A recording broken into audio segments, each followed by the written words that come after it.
Very good morning, student. Today we will discuss a very important topic of working capital.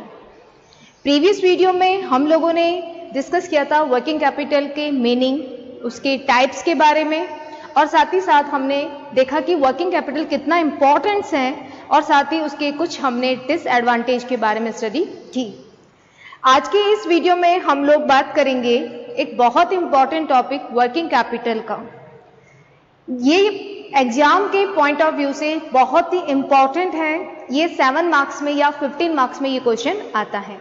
तो चलिए start करते हैं working capital part 3 में। आज जो हम स्टडी करने वाले हैं वो है आपका डिटर्मिनेशन ऑफ वर्किंग कैपिटल, यानी कि कार्यशील पूंजी की मात्रा के निर्धारक तत्व। देखिए, हमें पता है कि अगर बिजनेस में, चाहे वो बिजनेस बड़ा है चाहे वो बिजनेस छोटा है, दोनों में ही वर्किंग कैपिटल का नीड रहता है, यानी कि दोनों ही में ही हमें कार्यशील पूंजी की आवश्यकता होगी। तो हमें कुछ ऐसे फैक्टर, इसका क्वेश्चन आपके ऐसा भी आ सकता है कि factor affecting of working capital, क्या आ सकता है? Factor affecting of working capital, यानी कि कार्यशील पूंजी को प्रभावित करने वाले तत्वों को बताइए। ठीक है, यानी कि हमें पता है कि बिजनेस चाहे छोटा हो चाहे बड़ा, वहां पे हमें कैपिटल की नीड रहती है। और आपको पता है कि कैपिटल यानी जो पूंजी है वो आपकी फिक्स्ड कैपिटल और आप कह सकते हैं वेरिएबल कैपिटल होती है। यानी कि फिक्स कैपिटल क्या हो गई? फिक्स कैपिटल का मतलब हो गया स्थायी पूंजी। जैसे आप जानते हैं कि लॉन्ग टर्म इन्वेस्टमेंट के लिए हमें, या लॉन्ग टर्म टाइम के लिए जो हम पैसा लगाते हैं, जो इन्वेस्टमेंट करते हैं बिजनेस में, उसके लिए हमें फिक्स कैपिटल की नीड होती है। ठीक है, जैसे फॉर एग्जांपल कि प्लांट एंड मशीनरी परचेज करना, फॉर एग्जांपल कि हमने कोई बड़ा प्रोजेक्ट लिया है, उसके लिए हमें लैंड परचेज करनी है, भूमि खरीदनी है, तो वो सारे के सारा अरेंजमेंट हम फिक्स कैपिटल से करते हैं। बात करते हैं वेरिएबल, यानी कि इसे क्या कह सकते हैं? परिवर्तनशील पूंजी। क्या कहेंगे? परिवर्तनशील पूंजी। देखिए, परिवर्तनशील पूंजी का मतलब क्या आ गया? परिवर्तनशील पूंजी का मतलब होगा कि ऐसी पूंजी जो हमें डेली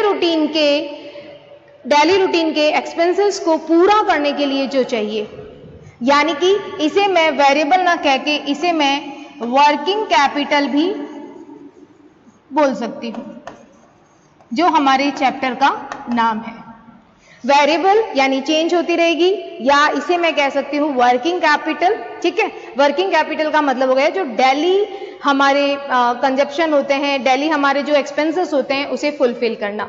जैसे फॉर एग्जांपल आप लेबर को क्या देते हो? वेजेस देते हो। ठीक है, तो आपको क्या चाहिएगा? वर्किंग कैपिटल ज्यादा चाहिएगी। ठीक है, अगर आपका बिजनेस बहुत बड़ा है जहां पे प्लांट और मशीनरी ज्यादा है, तो आपको यहाँ पे फिक्स कैपिटल ज्यादा रहेगी। तो उसी से ही आज जो हम बात करेंगे रिलेटेड, वो हमारी होगी कि वर्किंग कैपिटल के प्रभावित करने वाले तत्व। तो चलिए स्टार्ट करते हैं, हम पॉइंट वाइज इसका डिस्कस करेंगे कि क्या होती है वर्किंग कैपिटल का। ठीक है, अगर हमें बात करूं, इसका फर्स्ट पॉइंट लेते हैं हम लोग। इसका फर्स्ट पॉइंट होता है व्यवसाय की प्रकृति, यानी कि जो व्यवसाय होता है अगर उसका नेचर कैसा है, नेचर ऑफ बिजनेस।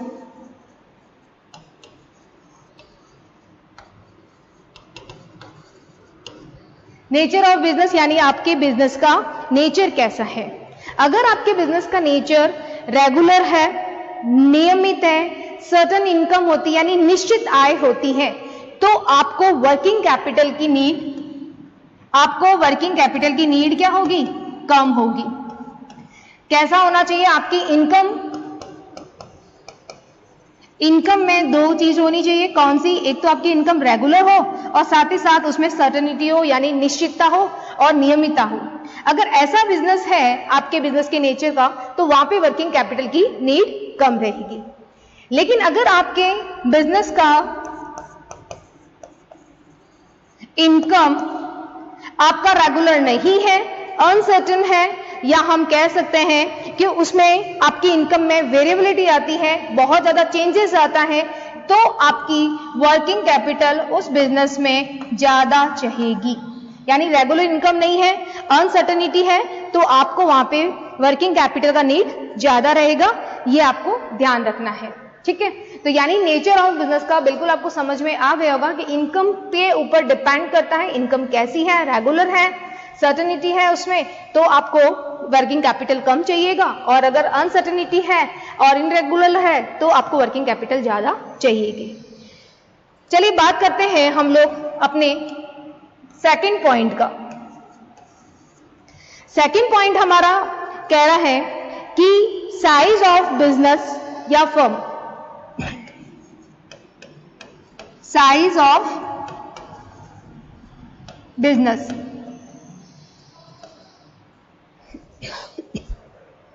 व्यवसाय का आकार।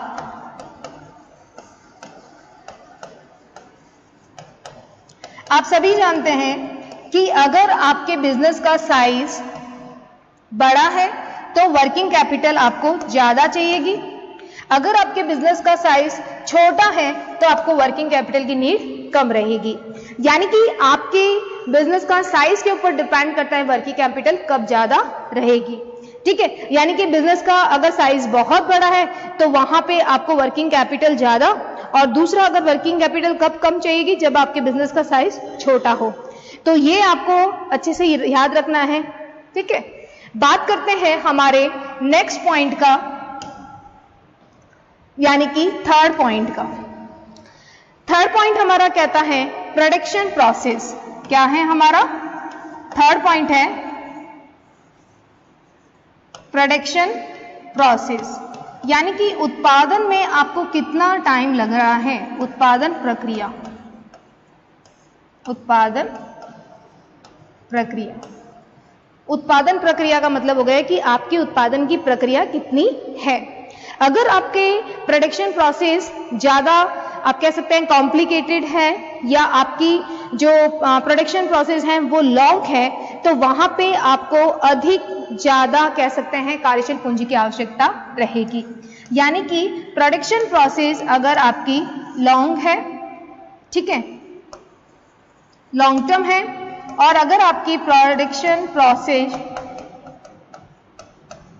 शॉर्ट टर्म है, लॉन्ग टर्म प्रोसेस में आपको वर्किंग कैपिटल ज्यादा चाहिएगी और शॉर्ट टर्म में आपको वर्किंग कैपिटल कम चाहिएगी। ऐसा इसलिए होता है क्योंकि आपको पता है कि एक वर्किंग कैपिटल का एक सर्कल होता है जिसमें हमारे पास में पहले कैश आता है, कैश से हम लोग रॉ मटेरियल परचेज करते हैं, रॉ मटेरियल से हम लोग इसे वर्क इन प्रोग्रेस की तरफ लेके जाते हैं, फिर इसका चेंज होता है फिनिश गुड में, यानी कि हमारा माल बन जाता है और इसे हम लोग क्या करते हैं, सेल कर देते हैं, यानी हमारा डेटर्स या फिर हम कह सकते हैं बिल्स रिसीवेबल। ठीक है, तो ये जो प्रोसेस रहता है, अगर इस प्रोसेस में टाइम लग रहा है तो वर्किंग कैपिटल आपको ज्यादा चाहिएगी। अगर आपका ये कैश जल्दी से कन्वर्ट हो रहा है, यानी यहां से आपने रॉ मटेरियल परचेज किया, फिर वर्क इन प्रोग्रेस में ले गए, फिनिश गुड की तरफ ले गए, और यहाँ आपका जो डेटर्स हैं वो आप उसको कह सकते हैं कैश में माल को बेच रहे हैं, तो आपको बहुत जल्दी आपका कैश कन्वर्ट हो जाएगा। तो यानी कि शॉर्ट टाइम पीरियड, और उसमें हमें वर्किंग कैपिटल की नीड कम रहेगी, ये आपको पता रहना चाहिए। चलिए नेक्स्ट बात करते हैं हम लोग फोर्थ पॉइंट की। फोर्थ पॉइंट हमारा कह रहा है रिक्वायरमेंट ऑफ कैश, यानी कि आपके बिजनेस में कैश की कितनी आवश्यकता है। क्या हो सकता है, रिक्वायरमेंट ऑफ कैश, यानी कि रोकड़ की आवश्यकता।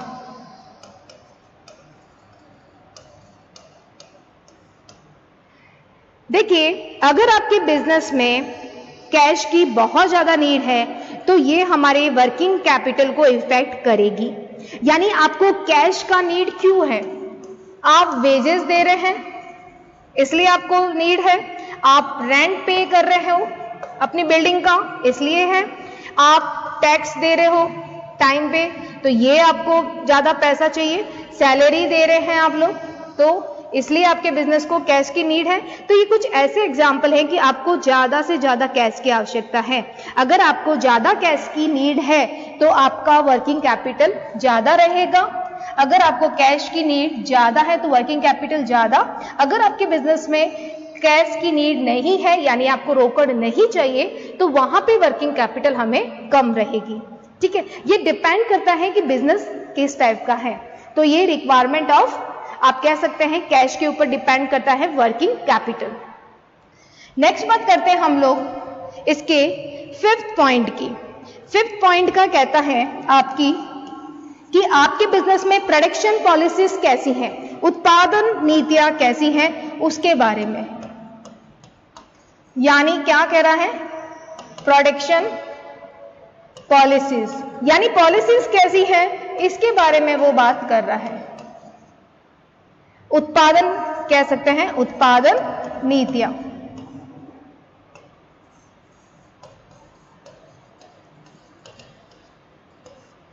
देखिए प्रोडक्शन प्रोसेस का मतलब हो गया कि जिन इंडस्ट्रीज में आप देखते हैं सीजन के अकॉर्डिंग पैसा चाहिए तो वहां पे आप देखिए सीजन के अकॉर्डिंग वर्किंग कैपिटल होगी तो वहां पे आपका वर्किंग कैपिटल ज्यादा चाहिएगी जब उसकी सीजन होगा। ठीक है, यानी सीजन का मतलब हो गया जो बिजनेस सीजन के अकॉर्डिंग चलते हैं, सीजनल चलते हैं, मौसम के अनुसार चलते हैं तो वहां पे वर्किंग कैपिटल की ज्यादा नीड रहेगी। यानी जो सीजन के अकॉर्डिंग चलता है तो सीजन के अकॉर्डिंग का मतलब हो गया मौसम के अनुसार। अगर आपका बिजनेस मौसम के अनुसार है यानी कि आप आइसक्रीम का है या आपका वुलन क्लॉथ का है तो उस समय जब नीड होगी, जब आपका सीजन होगा तब आपको वर्किंग कैपिटल ज्यादा। लेकिन अगर आपका बिजनेस सीजन के अकॉर्डिंग है लेकिन ऑफ सीजन चल रहा है यानी कि अभी आप जिस बिजनेस जैसे आप आइसक्रीम का बिजनेस कर रहे हैं तो उसका नीड आपको समर में ज्यादा रहेगी तो वर्किंग कैपिटल हमें उस समय ज्यादा रहेगी सीजन के अकॉर्डिंग। लेकिन अगर आपके जैसे अब अगर आपके बिजनेस में टाइम पीरियड चल रहा है विंटर चल रहा है तो वहां पे हमें आइसक्रीम के लिए इतनी वर्किंग कैपिटल नहीं चाहिए। तो अगर आपका बिजनेस में ऑफ सीजन चल रहा है तो वहां पे आपको वर्किंग कैपिटल की कम नीड रहेगी। ठीक है, यानी कि बिजनेस की जो पॉलिसीज हैं, उत्पादन की नीति है वो सीजन के अकॉर्डिंग करते हैं। तो अगर सीजन का टाइम चल रहा है तो वर्किंग कैपिटल ज्यादा। अगर आपका बिजनेस सीजन के अकॉर्डिंग ही बिजनेस कर रहा है लेकिन वो सीजन नहीं है आपके बिजनेस की, जैसे फॉर अभी हमने एग्जांपल लिया था समर का। ठीक है, तो समर में तो आपको चाहिएगी वर्किंग कैपिटल ज्यादा और विंटर में आपको वर्किंग कैपिटल कम चाहिएगी। क्यों? क्योंकि आपका जो प्रोडक्शन प्रोसेस है वो सीजन के अकॉर्डिंग है और आपका बिजनेस आइसक्रीम का है। अब आप देखते हैं कि कुछ बिजनेस ऐसे होते हैं जो कि उसकी पूरे साल रिक्वायरमेंट रहती है तो वहां पे वर्किंग कैपिटल हमेशा ज्यादा रहेगी।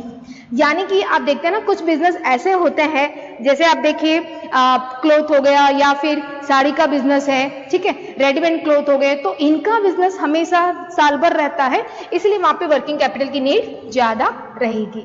तो प्रोडक्शन पॉलिसीज में हमने क्या किया, सीजन के अकॉर्डिंग, और एक हमने डिस्कस किया है कि जो साल भर आपके बिजनेस रहता है उसके बारे में। ठीक है, नेक्स्ट पॉइंट हम देखेंगे, 6 पॉइंट आपका कहता है कि आपकी term of method of purchase, यानी हम कह सकते हैं परचेज पॉलिसी। परचेज पॉलिसीज का मतलब क्या हो गया है आपका, परचेज पॉलिसीज का मतलब हो गया,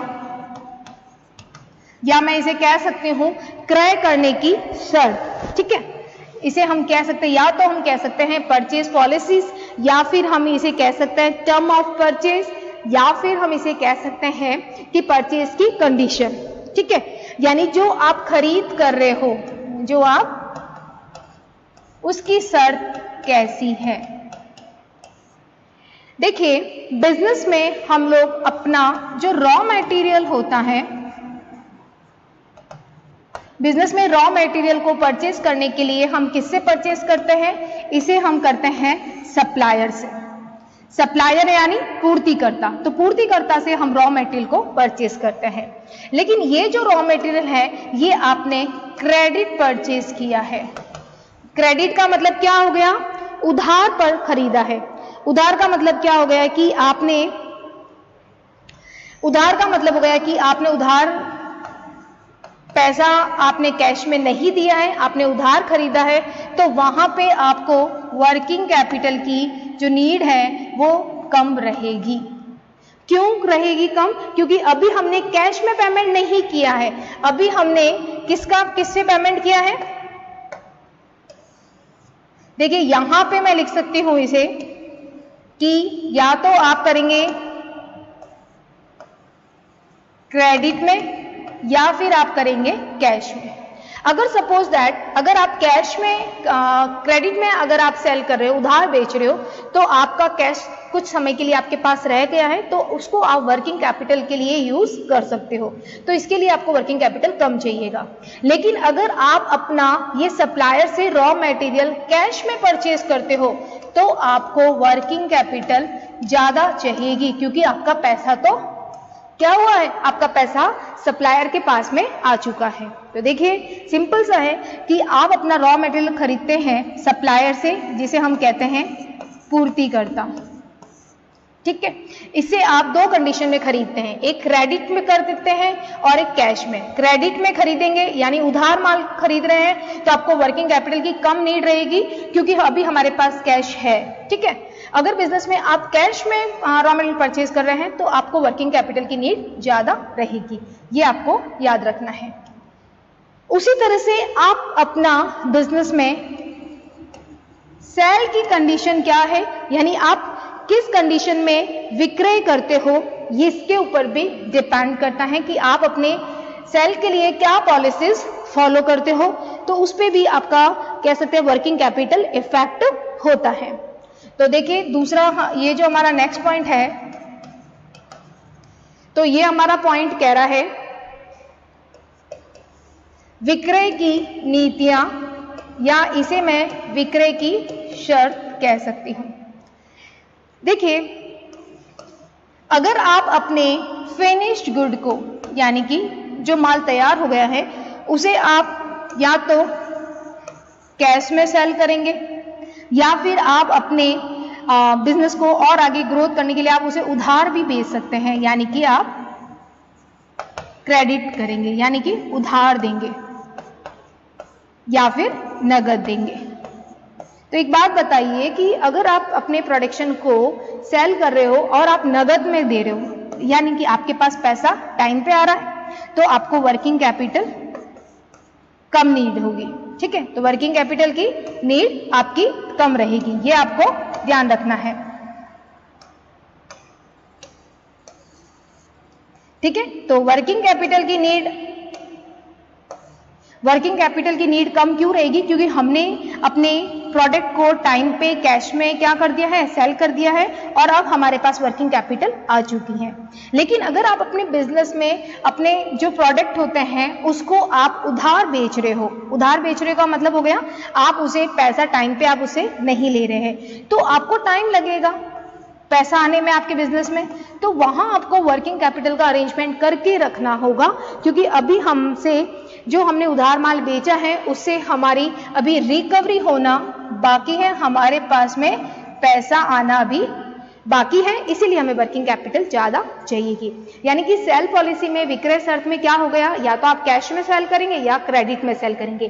कैश में सेल करेंगे तो आपके पास पैसा आ चुका है, आपने माल कैश में बेचा है, तो वर्किंग कैपिटल की नीड आपको कम रहेगी, और अगर आपने क्रेडिट में सेल किया है तो आपको वर्किंग कैपिटल की नीड ज्यादा रहेगी, ये आपको ध्यान रखना है, ठीक है। अब हम देखते हैं नेक्स्ट पॉइंट इसका, कि नेक्स्ट पॉइंट और क्या कह सकते हैं, बैंकिंग कनेक्शन। बैंकिंग कनेक्शन का मतलब हो गया आपका कि आपका क्या रिलेशन है, बैंकिंग रिलेशन कैसा है उसके ऊपर डिपेंड करेगा, यानी कि बैंक के साथ में आपका कैसा कनेक्शन है, यानी हम कह सकते हैं बैंकिंग संबंध।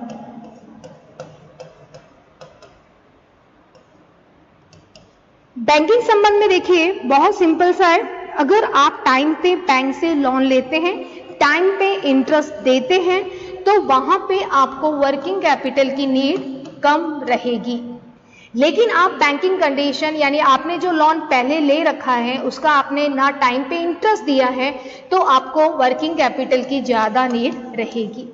ऐसा इसलिए होता है कि जब बैंक में ये होता है कि कस्टमर कैसा है उस पर डिपेंड करता है। यानी कि अगर आपने टाइम पे इंटरेस्ट पे कर रहे हो, ब्याज दे रहे हो टाइम पे, तो इसका मतलब है कि बैंकिंग रिलेशन आपके अच्छे हैं और आपको जब भी नीड होगी आपको पैसा मिल जाएगा, इसीलिए आपको वर्किंग कैपिटल की नीड कम रहती है। लेकिन आपने टाइम पे इंटरेस्ट पे नहीं किया है, आप पहले से ही लोन ले रखे हैं और उसका टाइम पे पेमेंट नहीं कर रहे हैं, तो बैंकिंग रिलेशन यहाँ पे आपका खराब है, बैड रिलेशन है बैंक के साथ में, इसीलिए आपको अपने बिजनेस के लिए वर्किंग कैपिटल ज़्यादा रखनी होगी। क्लियर है आपको? तो ये चीज़ आपको याद रखनी है। चलिए अब हम बात करते हैं नेक्स्ट पॉइंट की। 9 पॉइंट हमारा क्या कहता है? 9 पॉइंट आपका है बिजनेस सर्कल, जिसे मैं ट्रेड सर्कल भी बोल सकती हूं, व्यवसाय चक्र।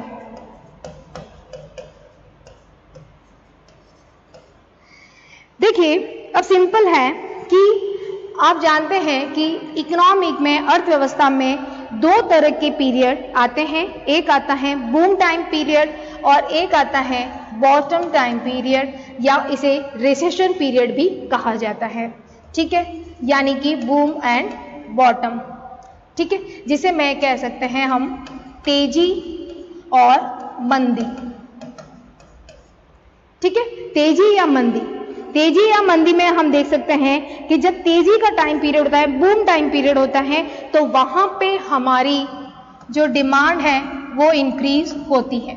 डिमांड इंक्रीज होती है तो हमको प्रोडक्शन भी इंक्रीज करना होता है, और प्रोडक्शन इंक्रीज करना होता है तो उसके लिए हमें रॉ मटेरियल को परचेज करना होता है, और रॉ मटेरियल को परचेज करने के लिए हमें वर्किंग कैपिटल का नीड ज्यादा रहेगा। क्लियर? बॉटम टाइम पीरियड यानी मंदी में आपको डिमांड आपकी डाउन हो जाती है, जिसे हम कहते हैं रिसेशन पीरियड। डिमांड आपकी कम होगी तो आप प्रोडक्शन भी सेल ज़्यादा नहीं बनाएंगे, प्रोडक्शन कम बनाएंगे तो आपको रॉ मटेरियल की रिक्वायरमेंट भी कम रहेगी और आपको वर्किंग कैपिटल की रिक्वायरमेंट भी कम रहेगी। तो ये था बिजनेस सर्कल। ठीक है, बिजनेस सर्कल का मतलब है कि आप अपने कैसे आप बिजनेस सर्कल होता है उसके अकॉर्डिंग वर्किंग कैपिटल का अरेंजमेंट करते हैं। नेक्स्ट एंड लास्ट पॉइंट है हमारा 10 पॉइंट। 10 पॉइंट का मतलब हो गया कि जितने भी अदर फैक्टर्स आते हैं वो सब हम इसमें लिख सकते हैं। स्पेशल अगर हम बात करें तो डिविडेंड पॉलिसी,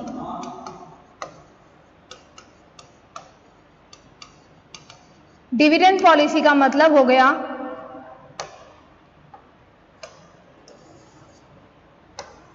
लाभांश, लाभांश नीतियां। ठीक है, डिविडेंड पॉलिसी का मतलब होता है लाभांश नीति। अब सिंपल है कि आप अपने बिजनेस में डिविडेंड पॉलिसी, जो डिविडेंड का मतलब क्या होता है, जो हम शेयर के बदले में यानी अंश के बदले में जो हमारे अंशधारियों यानी शेयर होल्डर को देते हैं। ठीक है, अगर आप अपना शेयर होल्डर को डिविडेंड कैश में देते हैं तो आपको वर्किंग कैपिटल की नीड ज्यादा रहेगी। ठीक है, लेकिन अगर आप अपने शेयर होल्डर्स को बोनस शेयर में देते हो, बोनस में या स्टॉक में, तो वहां आपको वर्किंग कैपिटल की नीड कम रहेगी। ये आपको याद रखना है। क्लियर है? यानी डिविडेंड पॉलिसी आपकी कैसी है? ठीक है, डिविडेंड पॉलिसी में अगर आप कैश में देते हैं तो वर्किंग कैपिटल ज्यादा चाहिएगी। क्लियर? और अगर आपको कैश में नहीं देते हैं और किसी फॉर्म में अगर आप दे रहे हैं तो वहां पे वर्किंग कैपिटल की आवश्यकता कम रहेगी। इसके साथ आप बहुत सारे और भी लिख सकते हैं कि अगर आपका बिजनेस, अगर हम 11 पॉइंट की बात करें, अदर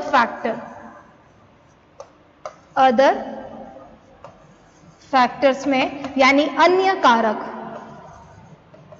देखिए एग्जाम में आप जितने लिख सकते हैं अन्य कारण, ठीक है। अन्य कारण में जैसे गवर्नमेंट पॉलिसी, गवर्नमेंट आपको फैसिलिटी कैसी देती है उसके ऊपर डिपेंड भी करेगा। अगर गवर्नमेंट आपको सपोर्ट करती है तो आपको वर्किंग कैपिटल की नीड कम रहेगी। अगर वहां पे गवर्नमेंट की स्ट्रिक्ट पॉलिसी है तो आपको वर्किंग कैपिटल ज्यादा रहेगी। इसके साथ ही अगर आपके बिजनेस में डेवलपमेंट की तरफ आप लेके जा रहे हैं, विकास आप करना चाहते हैं अपनी संस्था का, नई नई ब्रांच को ओपन करना चाहते हैं, नए प्रोडक्ट को लॉन्च करना चाहते हैं, तो आपको वर्किंग कैपिटल ज्यादा। लेकिन अगर आपका बिजनेस डेवलपमेंट के लिए नहीं है, आपका बिजनेस सिर्फ एक स्टेबल ग्रोथ कर रहा है और आपको आगे एक्सपांशन की आवश्यकता नहीं है, तो वहां पे वर्किंग कैपिटल की नीड कम रहेगी। तो ये हमारे कुछ इंपॉर्टेंट कह सकते हैं